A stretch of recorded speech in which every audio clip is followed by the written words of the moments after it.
السلام علیکم اسٹوڈنٹس، ہم نے شروع کیا تھا چیپٹر نمبر 5 اور آج کا ہمارا باب نمبر 5 کا جو ٹاپک ہے وہ ہے شہریوں کے حقوق اور فرائض، یعنی ایک ریاست میں رہنے والے جو افراد ہیں ان کے حقوق کیا ہیں اور ان کے فرائض کیا ہیں۔ سورہ نساء آیت نمبر 59 میں اللہ تعالیٰ ارشاد فرماتے ہیں ان اللہ یامرکم ان تؤدوا الامانات الی اہلھا، کہ بے شک اللہ تمہیں حکم فرماتا ہے کہ حقداروں کو ان کے حقوق پہنچا دیا کرو۔ اب شہری کا مفہوم کیا ہے، یعنی شہری کا مطلب کیا ہے کہ ریاست کا ہر باشندہ یعنی ریاست کا ہر فرد اس کا شہری کہلاتا ہے۔ جدید اصطلاح میں یعنی اس کی تعریف میں دیکھی جائے تو شہری سے مراد ہر وہ فرد ہے جو کسی ریاست کے سیاسی، سماجی، اقتصادی اور انتظامی امور میں براہ راست حصہ لے اور اسے ریاست کی طرف سے مہیا کردہ تمام سہولتوں سے فائدہ اٹھانے کا موقع میسر ہوں۔ اسلامی ریاست کے شہری دو قسم کے ہو سکتے ہیں، ایک مسلمان شہری اور دوسرے غیر مسلم شہری۔ اسلامی مملکت میں غیر مسلم شہری کو ذمی بھی کہا جاتا ہے۔ ذمی یا ذمی یہ دونوں طرح سے لفظ پڑھا جا سکتا ہے، تو لہذا اسلامی ریاست میں چاہے خواہ شہری مسلمان ہو یا غیر مسلم ہو، دونوں کے حقوق جو ہیں وہ مقرر کیے گئے۔ اب یہاں پر حقوق و فرائض کا مفہوم کیا ہے کہ زندگی گزارنے کے لیے اللہ تعالیٰ نے انسان کو ماحول اور سامان عطا کیا ہے۔ ان پر کسی فرد واحد یا گروہ کی اجارہ داری نہیں ہے، یعنی کسی ایک انسان کی یا کسی ایک گروہ کی جو ہے وہ حکومت نہیں ہے، بلکہ ایک ماحول میں رہتے ہوئے ہر شخص کو حسب ضرورت اس قدر استفادہ کرنے کا حق ہے کہ دوسروں کو نقصان نہ پہنچنے پائے۔ گویا جیو اور جینے دو کے اصول پر خوشگوار زندگی گزر سکتی ہے، یعنی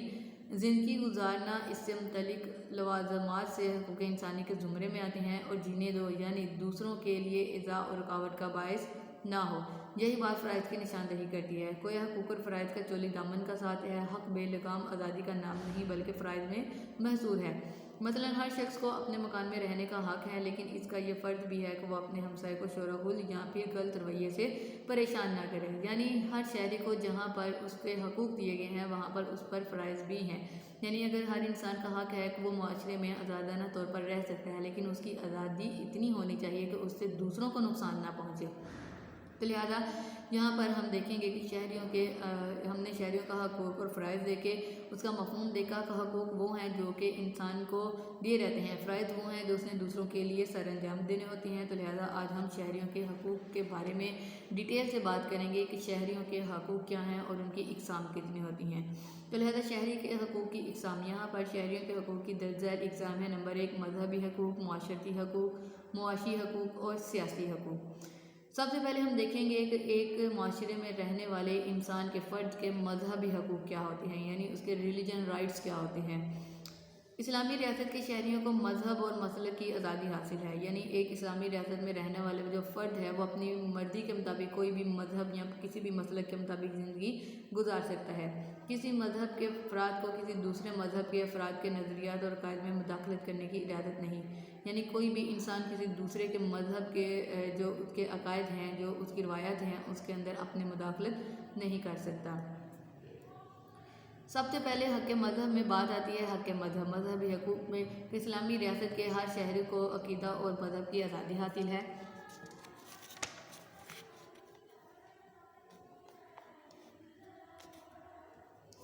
وہ جس مذہب پر عمل کرنا چاہے اس مذہب میں وہ عمل کر سکتا ہے، کیونکہ اللہ تعالیٰ سورہ البقرہ آیت نمبر 256 میں اللہ تعالیٰ بیان کرتے ہیں لا اکراہ فی الدین، کہ اسلام میں کسی کو کوئی جبر نہیں ہے، یعنی اسلام جو ہے وہ کسی کو زبردستی دائرہ اسلام میں نہیں داخل کر سکتا، کسی کو گن پوائنٹ پر کلمہ طیبہ پڑھا کر اس کو جو ہے وہ مسلمان نہیں کیا جا سکتا۔ لہٰذا اسلامی ریاست میں رہنے والے ہر شہری کا یہ حق ہے کہ وہ اپنے مذہب کے مطابق جو ہے اپنی عبادات کو سر انجام دیں یا پھر کوئی بھی مذہب کے مطابق اپنی زندگی جو ہے وہ اس میں گزارے۔ نمبر 2 حق عبادت، کہ اسلامی ریاست کے ہر شہری کو اس بات کا حق ہے کہ وہ اپنے عقیدے اور مذہب کے مطابق عبادت کریں۔ ہم دیکھتے ہیں کہ یہاں پر عیسائی بھی رہتے ہیں، یہاں پر ہندو بھی رہتے ہیں، یہاں پر سکھ بھی رہتے ہیں، تو لہذا ہر انسان جو ہے وہ اپنی اپنی عبادت گاہ میں جا کر اپنے اپنے طریقے سے یا پھر اپنے گھروں میں اپنے طریقے سے عبادت کو سر انجام دیتے ہیں۔ تو یہ ان اقلیتوں کا حق ہے جو کہ ایک اسلامی ریاست میں رہتی ہیں۔ تو اسلامی ریاست جو ہے یہ اس کا فرض ہے کہ وہ اپنے ہر شہری کو یہ حق دے کہ وہ اپنے مذہب کے مطابق اپنی عبادت سر انجام دے سکے۔